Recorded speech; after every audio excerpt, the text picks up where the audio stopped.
Hello ಸ್ನೇಹಿತರೆ, welcome back to my channel. ನಾನು ಚೈತ್ರ.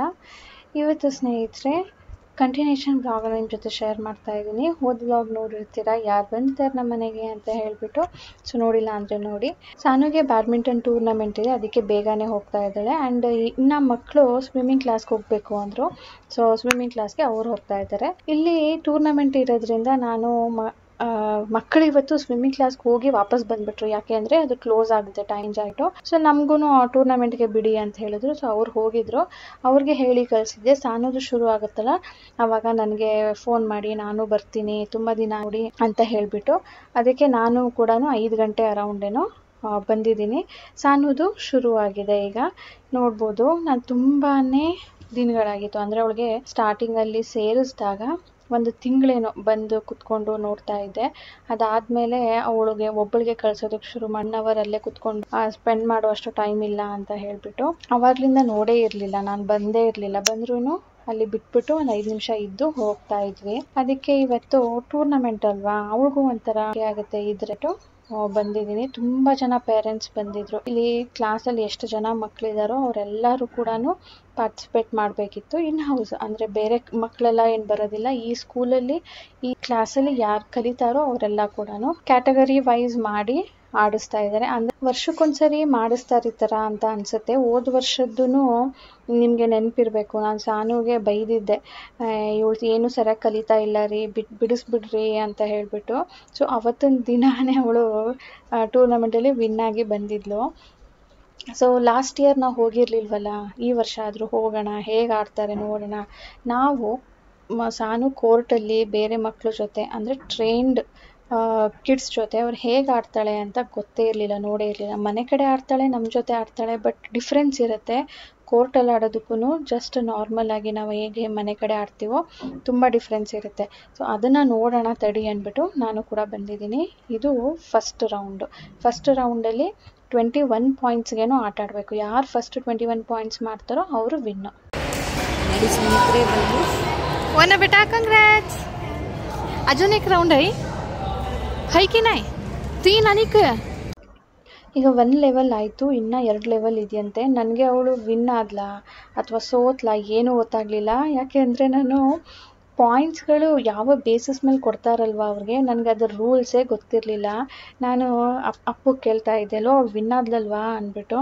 ಹ್ಞೂ ಅಂತ ಹೇಳ್ದ ಅವನು. ಆವಾಗ ಸಾನುಗೆ ಬಾ ಮೇಲೆ ಅಂತ ಕರ್ತಿದ್ದಕ್ಕೆ ಆಮೇಲೆ ಬಂದು ಹೇಳಿದ್ಲು, ಹ್ಞೂ ನಾನು ವಿನ್ ಆದೆ, ಸೆಕೆಂಡ್ ರೌಂಡ್ ಆಡ್ಬೇಕು ನಾನೀಗ ಅಂತ ಹೇಳ್ಬಿಟ್ಟು. ಸೊ ಸೆಕೆಂಡ್ ರೌಂಡಲ್ಲೀಗ ಆಟಾಡ್ತಾ ಇದ್ದಾಳೆ. ಅಂದರೆ ಯಾರ್ಯಾರು ಫಸ್ಟ್ ರೌಂಡಲ್ಲಿ ವಿನ್ ಆಗಿರ್ತಾರೋ ಅವ್ರಿಗೆ ಮತ್ತೊಂದು ಸಾರಿ ಸೆಕೆಂಡ್ ರೌಂಡಲ್ಲಿ ಆಟ ಆಡಿಸ್ತಾ ಇದ್ದಾರೆ. ಇದು ಸೆಮಿಫೈನಲ್. ಇದರಲ್ಲಿ ಯಾರು ವಿನ್ ಆಗ್ತಾರೋ ಅವ್ರು ಮುಂದೆ ಹೋಗ್ತಾರೆ, ಯಾರು ಸೋಲ್ತಾರೋ ಅವರು ಬ್ಯಾಕ್ಔಟ್ ಆಗ್ತಾರೆ. ಇಲ್ಲಿ ಇರೋದು 2 ಪ್ರೈಸಸ್, ಒಂದು ಫಸ್ಟ್ಗೆ ಮತ್ತು ಸೆಕೆಂಡ್ಗೆ. ಈಗ ನೆಕ್ಸ್ಟ್ ಎಷ್ಟು ಬಂದೇನಾ ಒಂದೇ ರೌಂಡಾ ಮೊಮೋಸ್ ಪಾರ್ಟಿ. ಈ ಟೈಮು ಗೋಲ್ಡ್ ಕೊಡಿಸೋದೇ ಲಾಸ್ಟ್ ಟೈಮ್ ಯಾವುದು ಕೊಡಕ್ಕಿದ್ದಲ್ಲ, ಅದನ್ನು ಅವಾಯ್ಡ್ ಮಾಡು.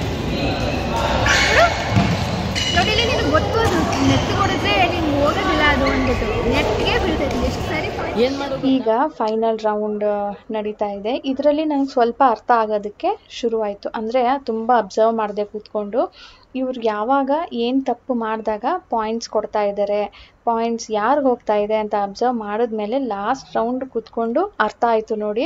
ಸೊ ಗೊತ್ತಾಯಿತು ಯಾರು ವಿನ್ ಆಗ್ತಾ ಇದ್ದಾರೆ ಅಂದ್ಬಿಟ್ಟು. ಬಟ್ ಇದು ಮಾತ್ರ ತುಂಬಾ ಚೆನ್ನಾಗಿತ್ತು. ಇಬ್ಬರು ಕೂಡ ಫೈನಲಿಗೆ ಬಂದಿದ್ರು. ಆ ಹುಡುಗಿ ಕೂಡ ಚೆನ್ನಾಗಿ ಆಡ್ತಾಯಿದ್ಲು. ಮಧ್ಯ ಸಿಲ್ಲಿ ಮಿಸ್ಟೇಕ್ಸ್ ಇಬ್ಬರದು. ನೆಟ್ಗೆ ಹೊಡಿಯೋದು ಅಂದರೆ ಸ್ವಲ್ಪ ಹತ್ತಿರಕ್ಕೆ ಹೊಡಿಯೋದಕ್ಕೆ ಹೋಗ್ತಾರೆ, ಇಬ್ಬರದು ಕೂಡ ನೆಟ್ಟಿಗೆ ತಗಲ್ತಾ ಇತ್ತು. ಎನಿವೇಸ್ ಇನ್ನು ತುಂಬ ಇಂಪ್ರೂವ್ ಆಗೋದಿದೆ, ಇನ್ನು ತುಂಬ ಕಲಿಯೋದಿದೆ. But as of now fine. Sanu win ಆದ್ಲು. ಗೋಲ್ಡ್ ವಿನ್ ಆದ್ಲು. ಅಲ್ಲಿ ಜೊತೆ ಹಾಂ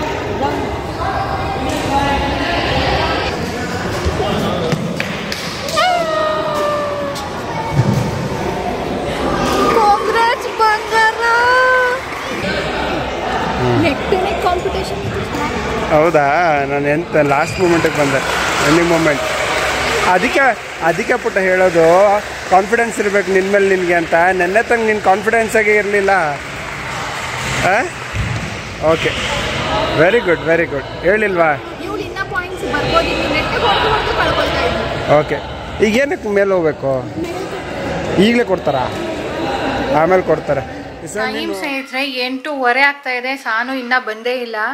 ಅವ್ರಿಗೆ ಹಂಗಲ್ಲ, ಎಲ್ಲರಿಗೂ ಒಟ್ಟಿಗೆ ಕೊಡೋದು.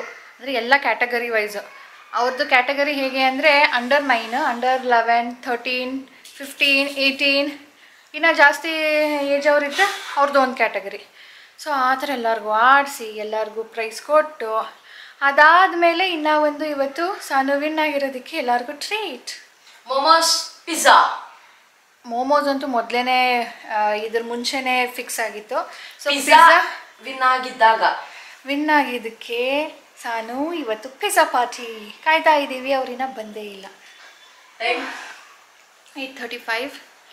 ಅಟ್ಲೀಸ್ಟ್ ಮೋಮೋ ಈಗ ರೆಡಿ ಆಗಲಿ, ಅದಾದರೂ ತಿನ್ಬೋದು. ನನಗೂ ಅಲ್ಲಿ ಹೊಟ್ಟೆ ಹಸಿವು ಶುರು ಆಗೋಯ್ತು. ಚಿಕ್ಕಿ ಕೊಟ್ಟರು ಯಾರೋ ಅಲ್ಲ, ಸಾನುನೇ ಕೊಟ್ಟೆ. ಸಾನು ಹತ್ರ 1-2 ಚಿಕ್ಕಿ ಇತ್ತು. ಅವ್ರಿಗೆ ಅಲ್ಲಿ ಎಲ್ಲರಿಗೂ ಡಿಸ್ಟ್ರಿಬ್ಯೂಟ್ ಮಾಡಿದ್ರು. ಯಾರೋ ಅವಳ ಫ್ರೆಂಡು ಬೇಡ ಅಂತ ಅವಳು ಕೊಟ್ಬಿಟ್ಲಂತೆ. ನಿನಗೆ ಬೇಕಾ ಅಂತ ಎಲ್ಲರಿಗೂ ಕೇಳ್ತಾ ಇದ್ಲು. ಸಾನು ನನಗೆ ಕೊಡು ಅಂದ್ಬಿಟ್ಟು ಈಸ್ಕೊಂಡು, ಆಮೇಲೆ ನಾನು ಅವಳ ಹತ್ರ ಈಸ್ಕೊಂಡೆ. ಸಾನು ಹೊಟ್ಟೆ ಹಸಿವು ಆಗ್ತಿತ್ತು, ಕೊಡುಮ ಅಂತ. ಸೊ ನಾವು ಅಲ್ಲಿ ತಿಂದ್ವಾ, ಆದ್ರೂ ತಡೆಯೋಕ್ಕಾಗಲಿಲ್ಲ. ರಾಜೇಶಕ್ಕೆ ಬರೋಕ್ಕೆ ಹೇಳಿಬಿಟ್ಟು ನೀವು ಇಲ್ಲಿರಿ, ನಾನು ಹೋಗ್ತೀನಿ ಅಂಥೇಳಿ ನಾನು ಈ ಕಡೆ ಬಂದೆ. ನಾನು ಅವ್ರಿಗಂದೆ ನಾನು ಇಲ್ಲೇ ಇರ್ತೀನಿ, ನೀವು ಹೋಗ್ಬಿಟ್ಟು ಪಿಜ್ಜಾ ತೊಗೊಂಡು ಬನ್ನಿ ಅಂತ. ಬಟ್ ಯಾವಾಗ ಲೇಟ್ ಆಗೋಕ್ಕೆ ಶುರು ಆಯಿತೋ ಅವ್ರಿಗೆ ಕಳಿಸ್ಬಿಟ್ಟು ನಾನು ಈ ಕಡೆ ಬಂದ್ಬಿಟ್ಟೆ. ಕೀ ಮರ್ತ್ಬಿಟ್ಟಿದ್ವಿ. ಅಂದರೆ ರಾಜೇಶ್ ಅಲ್ವಾ ಬೀಗ ಹಾಕ್ಕೊಂಡು ಬಂದಿದ್ದು, ಅರ್ಜೆಂಟಲ್ಲಿ ಬಂದುಬಿಟ್ವಿ. ಮುಂದೆ ಬರೋದಕ್ಕೂ ನೆನಪಾಯಿತು. ಅಲ್ಲೇ ಫೋನ್ ಮಾಡಿ ಮತ್ತೆ ಈಸ್ಕೊಂಡು ಬಂದ್ವಿ. ಈಗ ಮೊಮ್ಮು ರೆಡಿ ಆಗೋದಕ್ಕೆ ಕಾಯ್ತಾ ಇದ್ದೀವಿ. ಟೈಮಿಂಗ್ಸ್ ನೋಡ್ಕೊಳ್ಬೇಕು. ನಾನು ಬಂದ ತಕ್ಷಣವೇ ಶುರು ಮಾಡಿಬಿಟ್ಟೆ, ಬೇಗ ಆಗಲಿ ಅಂದ್ಬಿಟ್ಟು. ಇವನು ಹಾಗೂ ಹೇಳ್ದ, ನೀವು ಇದೇ ಮಾಡ್ತಾ ಇಲ್ಲ, ರೆಕಾರ್ಡೇ ಮಾಡ್ತಿಲ್ಲ ಅಂತ. ನನಗೆ ಹೊಟ್ಟೆ ಹಸುವಾದಾಗ ಅದೆಲ್ಲ ನೆನಪಾಗಲ್ಲಪ್ಪ ನನಗೆ ಅಂದ್ಬಿಟ್ಟು ಈಗ ಕೂಗ್ತಾ ಇದೆ ನೋಡಿ. ಇಡ್ಲಿ ಸ್ಟ್ಯಾಂಡಲ್ಲಿ ಇಟ್ಟಿದ್ದೀನಿ. ಯಾರ್ಯಾರು ವಿನ್ ಆದರೂ ಅವ್ರಿಗೆಲ್ಲರಿಗೂ ಅವ್ರ ಪೇರೆಂಟ್ಸ್ ಕಡೆಯಿಂದನೇ ಕೊಡಿಸ್ತಾ ಇದ್ರಂತೆ ಮೆಡಲ್ಲು. ಒಂಥರ ಅವ್ರದ್ದು ಪಾಲಿಸಿ ಮೊದಲಿಂದನೂ ಹೀಗೇನೆ ಅಂತೆ ಅವರು. ಸೊ ಇನ್ನೂ ಒಂದು ಕಿರೀಟ ನಮ್ಮ ಸಾನುವಿನ ಮುಡಿಗೆ ಏರಿತು. ಸದ್ಯದಲ್ಲೇ ಟೊಯ್ಕೊಂಡು ವಿನ್ ಆಗಿದ್ಲು. ಈಗ ಮತ್ತೆ ಬ್ಯಾಡ್ಮಿಂಟನ್ ವಿನ್ ಆದ್ಲು. ನಾನು ಮನೆಗೆಲ್ಲ ತರೋದು ಬೇಡ ಪಿಜ್ಜಾ, ನಾವು ಹೊರಗಡೆನೇ ಹೋಗೋಣ ಎಲ್ಲರೂ. ಒಂಥರ ಅದೊಂಥರ ಚೆನ್ನಾಗಿರುತ್ತಲ್ವ. ನನಗೆ ಎಲ್ಲರಿಗೂ ಕರ್ಕೊಂಡು ಹೊರಗಡೆ ಹೋಗೋದೇ ಇಷ್ಟ. ಬಟ್ ರಾಜೇಶ್ಗೆ ಇವತ್ತು ತುಂಬಾ ಮೀಟಿಂಗ್ ಇತ್ತಂತೆ. ಅದಕ್ಕೆ ಅವ್ರು ಟೂರ್ನಮೆಂಟ್ ಕೂಡ ನೋಡೋದಕ್ಕೆ ಬಂದಿರಲಿಲ್ಲ. ಲಾಸ್ಟ್ ಮೂಮೆಂಟಲ್ಲಿ ನನಗೆ ಹೊಟ್ಟೆ ತುಂಬಾ ಹಸುವಾಗ್ತಾ ಇದೆ, ಬನ್ನಿಪ್ಪ ಅಂತ ಹೇಳಿದಾಗ ಒಂದು ಸಾನುವುದು 2 ರೌಂಡ್ ಏನೋ ಇತ್ತು. ಅಂದರೆ ಲಾಸ್ಟಲ್ಲಿ 2 ಪಾಯಿಂಟ್ಸ್ ಅರ್ನ್ ಮಾಡೋದಿತ್ತು. ಆವಾಗ ಬಂದರು ಅವರು. ಸರಿ ತೊಗೊಂಡು ಬಂದುಬಿಡಿ ನೀವು, ನಾನು ಹೋಗ್ಬಿಟ್ಟು ಮೋಮೋಸ್ ಮಾಡ್ತಿರ್ತೀನಿ ಅಂದ್ಬಿಟ್ಟು ರಾಜೇಶಕ್ಕೆ ಕಳಿಸಿದ್ದೆ. ನಾನು ಮನೇಲಿ ಮೋಮೋಸ್ ಮಾಡ್ತಾಯಿದ್ದೆ. ಇಲ್ಲ ಅಂದಿದ್ರೆ ಇವತ್ತು ಎಲ್ಲರೂ ಹೊರಗಡೆ ಹೋಗಬೇಕಿತ್ತು. French fries maybe french fries ಇರ್ಬೋದು. ಸೊ ಪಿಜ್ಜಾ ನನ್ನ ಫೇವ್ರೆಟ್. ಪಿಜ್ಜಾ ಹಟ್ಟಿಂದನೇ ಯಾವಾಗಲೂ ತರಿಸೋದು. 1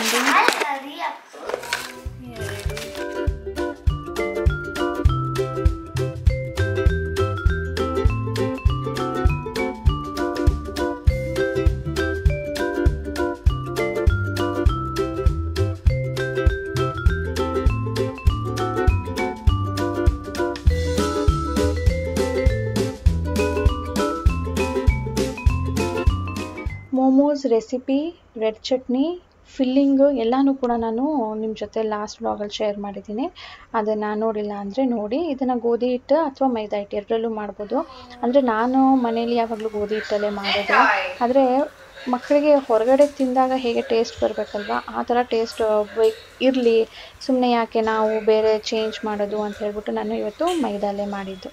ನಾವಿನ್ನೇನು ಮುಗಿಸೋ ಟೈಮ್ಗೆ ರಾಜೇಶ್ ಪಾಪ ಮೀಟಿಂಗ್ ಮುಗಿಸ್ಕೊಂಡು ಬಂದರು. ಅಯ್ಯೋ ಟೈಮೇ ಇಲ್ಲ ಅಂತ ಅಂದ್ಕೊಂಡು, ಸರಿ ನಾನು ಸ್ವಲ್ಪ ಹೊತ್ತು ನಿಮ್ಮ ಜೊತೆ ಕೂತ್ಕೊಳ್ತೀನಿ, ಸ್ವಲ್ಪ ನಿಧಾನಕ್ಕೆ ತಿನ್ನಿ ಅಂತ ಹೇಳಿ ಇವಾಗ ಬಂದರು.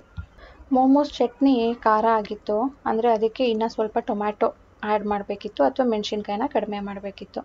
ನಾನು ತುಂಬ ದಿನಗಳಾದಮೇಲೆ ಮಾಡಿದ್ದು, ಅದರ ಹದಾನೇ ಮರ್ತೋಗಿತ್ತು. ಬಟ್ ಅದಕ್ಕೆ ನಾವು ಇನ್ನು ಸ್ವಲ್ಪ ಸಾಸ್ ಹಾಕ್ಕೊಂಡು ಸ್ವಲ್ಪ ಮೈಲ್ಡ್ ಮಾಡಿಕೊಂಡು ತಿಂದ್ವಿ. ಆ್ಯಕ್ಚುಲಿ ಇವತ್ತು ಮೋಮೋಸ್ ಇತ್ತಲ್ವ, ಅದ್ರ ಜೊತೆ ಪಿಜ್ಜಾ ಯಾಕೆ ತರಿಸಿದ್ದು ಅಂದರೆ ನಾಳೆನೇ ಮಕ್ಕಳು ಹೊರಡ್ತಾರೆ, ಮತ್ತು ಟೈಮ್ ಸಿಗೋದಿಲ್ವಲ್ಲ ಅಂದ್ಬಿಟ್ಟು ಇವತ್ತೇ ಪಿಜ್ಜಾನು ತಂದಿರೋದು. So pizza and momo party. ನನಗೆ ಅವರು ಹೊರಡಬೇಕಾದ್ರೆ ಅಥವಾ ಹೊರಡೋ ದಿನಾನೂ ವ್ಲಾಗ್ ಮಾಡೋಕ್ಕಾಗಲಿಲ್ಲ. ನಾನು ಹೇಳ್ತಿದ್ದೆ ನೋಡಿ ನನಗೆ ಡೇಟ್ ಹತ್ರ ಬರ್ತಿದೆ ಅಂದ್ಬಿಟ್ಟು. ಸೊ ಆ ರೀಸನ್ನಿಂದಾಗಿ ನನಗೆ ಅವರು ಹೊರಡೋ ದಿನ ನನಗೆ ವ್ಲಾಗ್ ಮಾಡೋದಕ್ಕೆ ಆಗಿರಲಿಲ್ಲ. ಹಲೋ ಸ್ನೇಹಿತರೆ, good morning, welcome back to my channel. ಇವತ್ತು ಸಂಡೇ, ಟೈಮ್ 8:30. ನಾನು ಎದ್ದಿರೋದು ಅರೌಂಡ್ 6:30. ಇನ್ನು ರಾಜೇಶ್ ಆಗಲಿ ಸಾನು ಆಗಲಿ ಎದ್ದಿಲ್ಲ. ನಾಳೆಯಿಂದ ಸ್ಕೂಲ್ ಸ್ಟಾರ್ಟ್, ಸಮ್ಮರ್ ಹಾಲಿಡೇಸ್ನ ಲಾಸ್ಟ್ ಡೇ. ಹಾಗಾಗಿ ನಾನಿವತ್ತು ಏಳಿಸೋದಿಲ್ಲ. ನೀನು ಎಷ್ಟೊತ್ತಿಗಾದರೂ ಎದ್ದೋಳು ಅಂತ ನಾನು ಬಿಟ್ಬಿಟ್ಟಿದ್ದೀನಿ. ಅವಳು ಯೂಶಲಿ ಬೇಗನೆ ಹೇಳ್ತಾಳೆ. ಸಮ್ಟೈಮ್ಸ್ ಮಾತ್ರ ನಾನು ಏಳಿಸ್ಲಿಲ್ಲ ಅಂದರೆ ಲೇಟಾಗಿ ಹೇಳೋದು. ಬಟ್ ಇವತ್ತು ನಂಗೆ ಏನೇ ಆಗಲಿ ಎಷ್ಟೊತ್ತಾದ್ರೂ ಏಳ್ಸೋದು ಬೇಡ ಅಂದ್ಬಿಟ್ಟು ಡಿಸೈಡ್ ಮಾಡಿದ್ದೀನಿ. ಲೆಟ್ ಹರ್ ಎಂಜಾಯ್ ಹರ್ ಲಾಸ್ಟ್ ಡೇ. ನಾಳೆಯಿಂದ ಪಾಪ 6:30ಗೆ ಹೇಳ್ಬೇಕು. ಅವಳದಿರಲಿ, ನಂದು ಚಿಂತೆ ಆಗ್ತಾಯಿದೆ. ಇನ್ಮೇಲೆ ದಿನ 6 ಗಂಟೆಗೆ ಹೇಳ್ಬೇಕಲ್ಲಪ್ಪ ಅಂತ ಹೇಳಿಬಿಟ್ಟು ಇನ್ಮೇಲೆ ನಾಳೆ ತಿಂಡಿಗೆ ಇವತ್ತೇ ಯೋಚನೆ ಮಾಡಬೇಕು, ಇವತ್ತೇ ಪ್ರಿಪ್ರೇಷನ್ ಮಾಡಿರಬೇಕು. 1 ವೀಕ್ಗೆ ಏನೆಲ್ಲ ಬೇಕು ಎಲ್ಲ ಶಾಪಿಂಗ್ ಮಾಡಬೇಕು. ಇಷ್ಟು ದಿನ ಸಮ್ಮರ್ ವೆಕೇಷನಲ್ಲಿ ನಮ್ಮ ರುಟೀನ್ ಇತ್ತು ಒಂಥರ. ಇನ್ಮೇಲೆ ನಾಳೆಯಿಂದ ರುಟೀನ್ ಮತ್ತೆ ಚೇಂಜ್ ಆಗುತ್ತೆ, ಬ್ಯಾಕ್ ಟು ರುಟೀನ್ ಥರ ಆಗಿಬಿಡುತ್ತೆ. ಒಬ್ಬರು ಕೇಳ್ತಾ ಇದ್ರು, ಸಾನುಗೆ ಹೇಗೆ ಓದಿಸ್ತೀರಾ, ಹೇಗೆ ಹೋಮ್ವರ್ಕ್ ಮಾಡಿಸ್ತೀರಾ ಹೇಳಿ ಅಂತ ಹೇಳಿಬಿಟ್ಟು. ನಾನು ಈಗ ಸಮ್ಮರ್ ಹಾಲಿಡೇಸ್ ಇದೆ, ನಾನು ಹೇಗೆ ತೋರಿಸ್ಲಿ, ಹೇಗೆ ಓದಿಸ್ತೀನಿ, ಹೇಗೆ ಹೋಮ್ವರ್ಕ್ ಮಾಡಿಸ್ತೀನಿ ಅಂತ. ಇನ್ನೂ ಒಬ್ಬರು ಹೇಳ್ತಾ ಇದ್ರು, ಏನು ಸಮ್ಮರ್ ಹಾಲಿಡೇ ಹೋಮ್ವರ್ಕ್ ಹೇಗೆ ಮಾಡಿಸ್ತಿದ್ದೀರಾ ಸಾನುಗೆ ಅಂದ್ಬಿಟ್ಟು. ಯಾವ ರೀತಿಯೂ ಹೋಮ್ವರ್ಕ್ಗಳು ಕೊಟ್ಟಿಲ್ಲ. ನಾನು ಸಾನುವಿನ ಡೈಲಿ ರುಟೀನ್ ಶೇರ್ ಮಾಡಿದ್ದೀನಿ. ಅದರಲ್ಲಿ ಅವಳ ಮಾರ್ನಿಂಗ್ ಟು ನೈಟ್ ರುಟೀನ್ ಹೇಗಿರುತ್ತೆ ಅಂತ ತೋರಿಸಿದ್ದೀನಿ. ಅದು ಬಿಟ್ಟರೆ ಇನ್ನು ಎಕ್ಸ್ಟ್ರಾ ಏನೂ ಓದಿಸ್ತಾ ಇಲ್ಲ. ಎನಿವೇಸ್, ಈಗ ಸ್ಕೂಲ್ ಸ್ಟಾರ್ಟ್ ಆಗ್ತಾ ಇದೆ, ಹೋಮ್ವರ್ಕ್ಗಳಿರುತ್ತೆ, ಓದಿಸೋದಿರುತ್ತೆ. ನಿನ್ನೆ ರಾತ್ರಿ ಸಾನು ನೆನಪು ಮಾಡ್ತಾಯಿದ್ಲು, ಮಮ್ಮ ನಾನು ನಿನ್ನ ಹತ್ರ ಬೈಸ್ಕೊಂಡು ತುಂಬ ದಿನ ಆಯಿತು, ಎಸ್ಪೆಷಲಿ ಸಮ್ಮರ್ ಹಾಲಿಡೇಸಲ್ಲಂತೂ ನಾನು ನಿನ್ನ ಹತ್ರ ಜಾಸ್ತಿ ಬೈಸ್ಕೊಂಡೇ ಇಲ್ಲ. ಸ್ಕೂಲ್ ಶುರು ಆದಮೇಲೆ ಮತ್ತೆ ನಿನ್ನ ಹತ್ರ ಬೈಸ್ಕೋಬೇಕಲ್ಲ ಮಮ್ಮ ಅಂದ್ಬಿಟ್ಟು. ಯಾಕೆ ಅಂದರೆ ಓದು ಬರಿ ಅಂತ ಹೇಳ್ತಾ ಇರ್ತೀನಲ್ವಾ, ಅದಕ್ಕೆ ಅವಳು ಅದನ್ನು ನೆನೆಸ್ಕೊಳ್ತಾ ಇದ್ಲು, ಮಮ್ಮ ಇನ್ಮೇಲೆ ನೀನು ಬೈಯೋದು ಶುರು ಆಗುತ್ತೆ ಅಂದ್ಬಿಟ್ಟು. ಹಾಗೆ ಇನ್ಮೇಲೆ ಅವಳಿಗೆ ಓದಿಸೋದು ಬರ್ಸೋದು ಎಲ್ಲ ಶುರು ಆಗುತ್ತೆ. ಆಗ ನಿಮಗೆ ಒಂದು ಕ್ಲಿಯರ್ ಐಡಿಯಾ ಸಿಗುತ್ತೆ. ನಾನು ಈ ಮುಂಚೆ ಕೂಡ ಶೇರ್ ಮಾಡಿದ್ದೀನಿ, ಬಟ್ ನೀವು ಅದನ್ನು ನೋಡಿಲ್ಲ ಅನಿಸುತ್ತೆ. ನೋ ಪ್ರಾಬ್ಲಮ್, ಸ್ವಲ್ಪ ದಿನ ವೆಯ್ಟ್ ಮಾಡಿ, ಅದು ಕೂಡ ಬೇಗನೆ ಬರುತ್ತೆ. ಸೊ ಈಗ 6:30ಗೆ ಎದ್ದಿದ್ನಲ್ವಾ, ನಾನು ನೀರು ಕುಡಿದೆ, ಬಾದಾಮ್ ತಿಂದೆ, ಫ್ಲ್ಯಾಕ್ಸ್ ಸೀಡ್ ತಿಂದೆ. ಈಗ ಹೊಟ್ಟೆ ಹಸು ಜಾಸ್ತಿ ಆಯಿತು, ಅದಕ್ಕೆ ಹಾಲು ತೊಗೊಂಡು ಬಂದಿದ್ದೀನಿ. ಹೇಳಮ್ಮ, ನಿನ್ನ ಕನ್ಫ್ಯೂಷನ್ ಏನು? ಎಷ್ಟೊಂದು ಪೌಚಸ್ ಇದೆ, ಯಾವ ತಗೊಳ್ಬೇಕಂತಾನೆ ಗೊತ್ತಿಲ್ಲ. ನಾಳೆ ಸ್ಕೂಲು, ಇವತ್ತು ಶುರು. ನೆನ್ನೆನೇ ಶುರು ಮಾಡಿದ್ಲು ನಾನು. ಸೊ ನನಗೆ ಕೆಲಸ ಇದೆ, ಸುಮ್ಮನಿರು ಅಂದಿದ್ದೆ. ಇವಾಗ ಡಿಸೈಡ್ ಮಾಡಲೇಬೇಕು. ಸೊ 1 2 3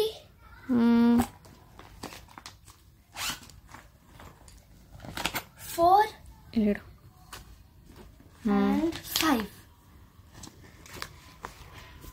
ನನಗೇನೋ ಇದು ತೊಗೊಂಡೋಗು ಅನಿಸುತ್ತೆ. ಯಾಕಂದರೆ ಈಗ ಇದು ಟ್ರೆಂಡಲ್ಲಿದೆ. ಇನ್ನು ಸ್ವಲ್ಪ ದಿನ ಆದಮೇಲೆ ಇದು ಓಲ್ಡ್ ಫ್ಯಾಷನ್ ಆಗಿಬಿಡುತ್ತೆ. ಆವಾಗ ಇದು ನೀನು ಜಾಸ್ತಿ ದಿನ ತೊಗೊಂಡೋಗೋಕ್ಕಾಗೋದಿಲ್ಲ. ಇದು ಪ್ಲಾಸ್ಟಿಕ್ ಅಲ್ವಾ, ಇಲ್ಲಿ ಜಸ್ಟ್ ಸೀಲ್ ಮಾಡಿರ್ತಾರೆ ಅಷ್ಟೇ, ಬಿಸಿ ಮಾಡಿ. ಇದು ಬಿಟ್ಟೋಗುತ್ತೆ. ಸೊ ಇದು ನೋಡೋಣ ಬಿಡು. ಸೊ ಸದ್ಯಕ್ಕೆ ನನಗೇನೋ ಇದು ಇಷ್ಟ. ಆ್ಯಂಡ್ ಇದು ಕೂಡ ಚೆನ್ನಾಗಿದೆ, ಬಟ್ ಇದು ಚಿಕ್ಕದಾಗತ್ತೆ ಅನಿಸುತ್ತೆ. Let's see.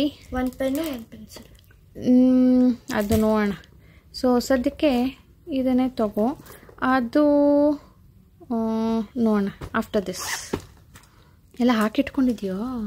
ಆಲ್ರೆಡಿ ಇದರಲ್ಲಿ ಇತ್ತು. ಸಾಕಾ ಅಷ್ಟೇ? ಈ ಸರಿನೂ ನಿನಗೆ ಪೆನ್ ಬೇಕು, ಪೆನ್ಸಿಲ್ ಬೇಕು, ರಬ್ಬರು, ಸ್ಕೇಲು ಎಲ್ಲ ಇದರಲ್ಲಿದೆ ನೋಡಿ. ಶಾರ್ಪ್ನರ್ ಬಾಕ್ಸ್, ಸ್ಕೇಲು,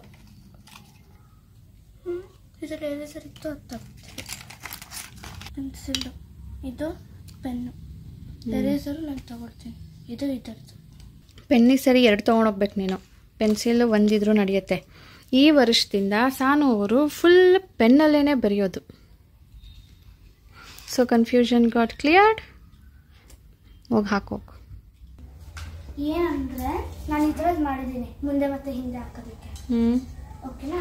ಸೊ ಇದು ಹೇಗೆ ಮಾಡೋದಂದರೆ, ಪಂಚಿಂಗ್ ಮಷೀನ್ ಇದೆಯಲ್ಲ ಅದರಲ್ಲಿ ಹೋಲ್ ಮಾಡ್ತೀನಿ. ಹ್ಞೂ ಆಮೇಲೆ ಅದ್ರ ಒಳಗಡೆ ಈ ದಾರ ಇನ್ಸರ್ಟ್ ಮಾಡ್ತೀನಿ. ಅದು ಗಟ್ಟಿ ಇರಲ್ಲ, ಕಟ್ಟಕ್ಕಾಗೋದಿಲ್ಲ. It will be like moving. ಅಲ್ಲಾಡ್ತಾರೆ. ಪ್ಲಾಸ್ಟಿಕ್ದಲ್ವಾ, ಗಟ್ಟಿ ಇರಲ್ಲ. You should take thread. ಸರಿ, ಈಗ ಪಂಚ್ ಮಾಡಿಬಿಟ್ಟು ಪಂಚ್ ಮಾಡ್ಕೊಳ್ಳೋದಕ್ಕೆ ಮಾರ್ಕ್ ಮಾಡ್ಕೊಂಡಿದ್ಯಾ? ಇದ್ರಲ್ಲಿ ಮಾಡೋ ಬದಲು ಅದು ಇಂಕ್ ಪ್ರೆಸ್ ಮಾಡೋ ಮಷಿನ್ ಇದೆ ಅಲ್ವಾ? ಎರಡು ಸೈಡ್ ಆಗುತ್ತೆ. ಹಾಂ, 2 ಸೈಡ್ ಒಟ್ಟಿಗೆ ಆಗುತ್ತೆ.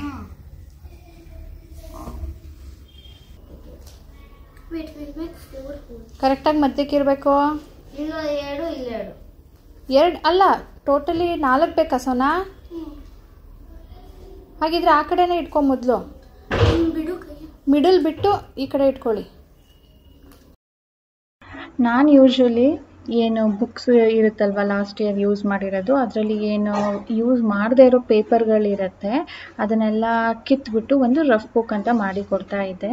ಆದರೆ ಈ ಸಾರಿ ತುಂಬಾ ಬ್ಯುಸಿ ಆಗಿಬಿಟ್ಟೆ, ಮಾಡೋದಕ್ಕಾಗೇ ಇರಲಿಲ್ಲ. ಸೊ ಸಾನೂನೇ ನೆನಪು ಮಾಡಿಕೊಂಡು, ನೀನು ಲಾಸ್ಟ್ ಇಯರ್ ಮಾಡಿಕೊಟ್ಟಿದ್ದೆ ಮಮ್ಮ, ಈ ವರ್ಷನೂ ಮಾಡಿಕೊಡು ಅಂದ್ಬಿಟ್ಟು. ಅದಕ್ಕೆ ನನಗೆ ಆಗೋದಿಲ್ಲ ಅಂದಿದ್ದಕ್ಕೆ ಅವಳೇ ಮಾಡ್ಕೊಳ್ತಾ ಇದ್ದಾಳೆ. ನನ್ನ ಬುಕ್ ರೆಡಿ ಆಯಿತು, ಆಲ್ಮೋಸ್ಟ್ ರೆಡಿ. ಸೊ ಇದು ಹೇಗೆ ಮಾಡಿದೆ ಅಂದರೆ, ಮೊದಲು ನಾನು ಅಂದ್ಕೊಂಡೆ ಇಲ್ಲಿ ಹೋಲ್ಸ್ ಮಾಡಿಬಿಟ್ಟು ದಾರ ಹಾಕೋಣ ಅಂತ.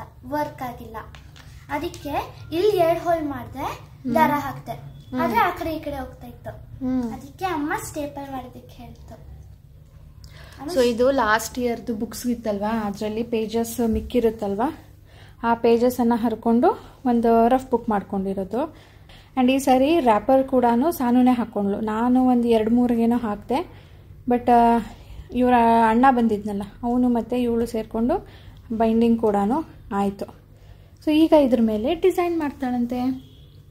ನಾನು ಒಂದ್ಸತಿ ಈ ಥರ ಪ್ಲೇನ್ ಇದೆ ಅಲ್ವಾ, ಅದಕ್ಕೆ ಡಿಸೈನ್ ಮಾಡ್ತಾಳಂತೆ.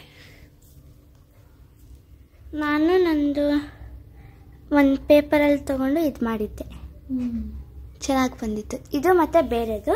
ಈ ಟೈಮು ಇದು, ಇಲ್ಲ ಅಂದರೆ ಇದರಿಂದ ಯಾವುದಾದ್ರೂ ಮಾಡಿಬಿಟ್ಟು ಕಲರ್ ಮಾಡಿಬಿಟ್ಟು ತೋರಿಸಿ ಹೇಗೆ ಬಂದಿದೆ ಅಂತ. So getting ready for tomorrow. ಅದು ಬಿಚ್ಚಿಬಿಟ್ಟಿದ್ದೀನಿ, ಅದು 2 ಅಲ್ಲ, ಹೊಸ್ತು ಬೇರೆ ಇದೆ, ಎತ್ಕೊ.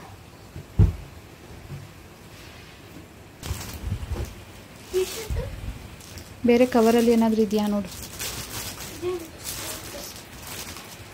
ಸಾಕ್ಸ್ ಒಂದು ತೆಗ್ದಾ?